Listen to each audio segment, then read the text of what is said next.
If you think AI is dangerous or pointless or only for tech people, stick with me for just a few minutes. This isn't a video about technology. It's a video about thinking.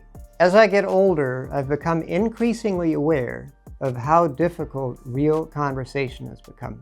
We live in a world where the loudest voices seem to win, where every issue becomes a battlefield. Facts seem to matter less and less, and where asking honest questions can sometimes feel risky. The biggest topics, right, the ones that shape our lives and our culture, are complicated and emotional, yet we keep trying to compress them into slogans or identity positions or things that'll fit on a team jersey somehow.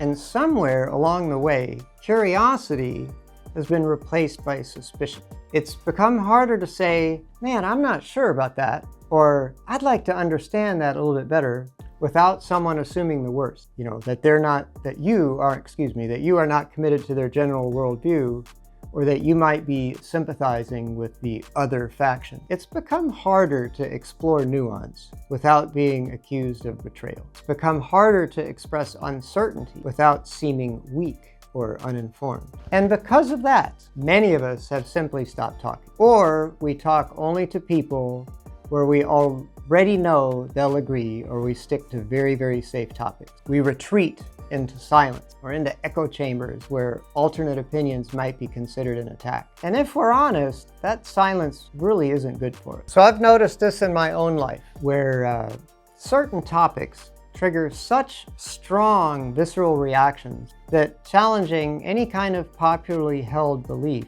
even in the spirit just of vigorous discussion, could lead to longtime friends, kind of stomping off in disgust or significantly scaling back the friendship. And I don't mean topics like, did this or that genocidal leader actually do us a favor? Or are the Illuminati secretly controlling all our destiny?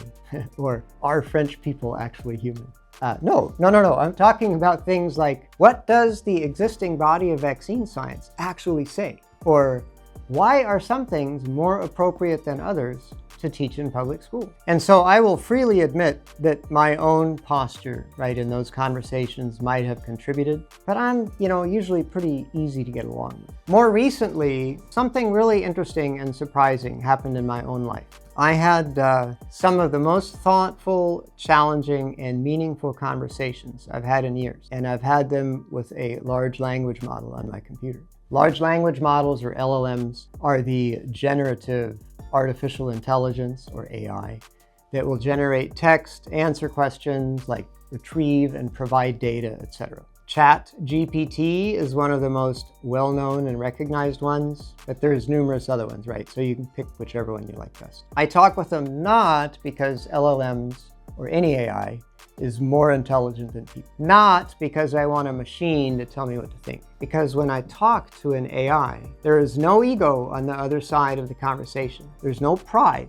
There's no need to win. There's no audience that's waiting to judge, one party or the other. There's no identity to defend. It's literally just you and your computer screen. So no risk of somehow being embarrassed publicly, right, for being wrong, or rhetorically outmaneuvered, or, losing the argument somehow. There's just space, just curiosity, just room to think. And that has been unexpectedly valuable. There were moments in those conversations where I caught myself becoming defensive or rigid, right? Moments when I realized I cared more about protecting my identity or my preconceived notion than actually caring about understanding the issue itself.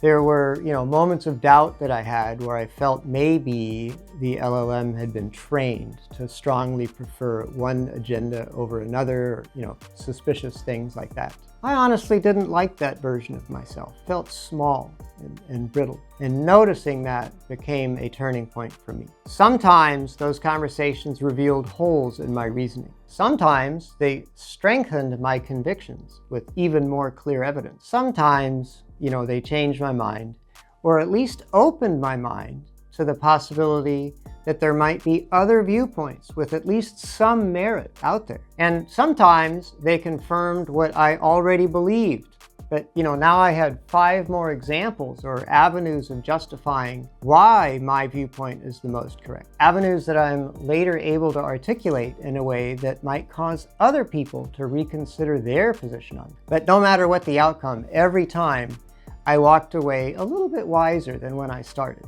a little bit more open. And that openness really matters, especially as we get a little bit older. Today, there is a higher chance than ever that we live inside identity-based tribes or echo chambers, whatever you want to call it. This is not necessarily by design, but just because we have the ability to filter incoming information to dismiss or protect us from topics that we feel are uncomfortable or stupid or even offensive. After many instances of deliberate filtering, we get a feeling of comfortable belonging and safety in a world where a lot of people feel isolated. And there's just something inherently wrong with that. There's a cost. When we avoid thinking deeply about the things that matter to us and instead repeat simplified or reductionist slogans, we shrink as humans. We lose access to the full landscape of ideas.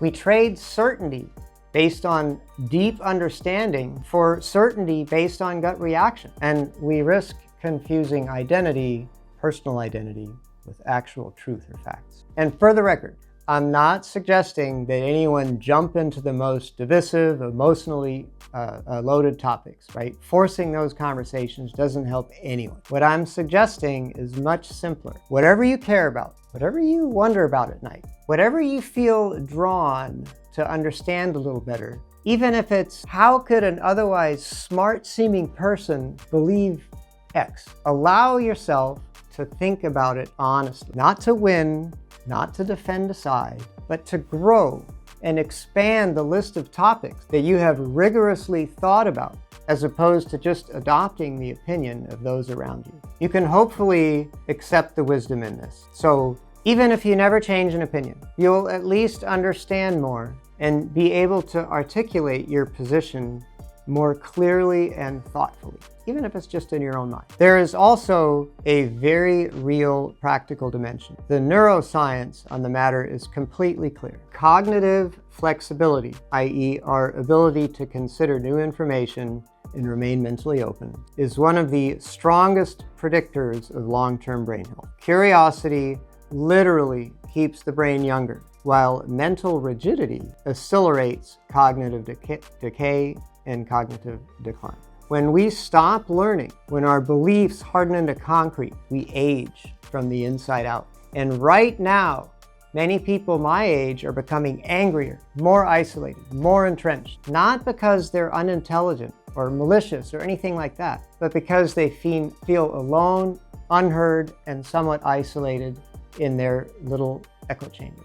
In my opinion, it's because there's fewer places where discussing the merits of divisive ideas feels safe to most of them. And that is where AI surprised me. It created a private, judgment-free space where I could explore my thoughts honestly, without fear of humiliation or social consequences or anything like that. I want to point out, this is important to remember, LLMs can be wrong. Always feel free to challenge it and ask, is that actually true? Or could you check again? Or is there actually any science behind the claim you're making?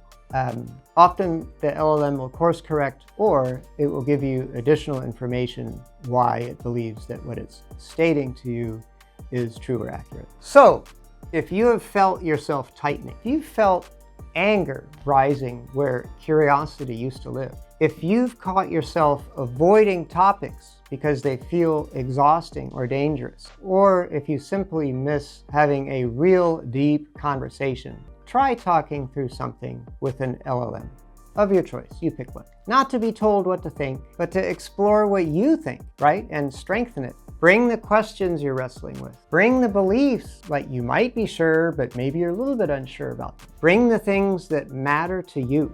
At worst, nothing happens, right? At best, your world expands again. Openness keeps us alive. Curiosity keeps us young. And maybe, just maybe, that's what it means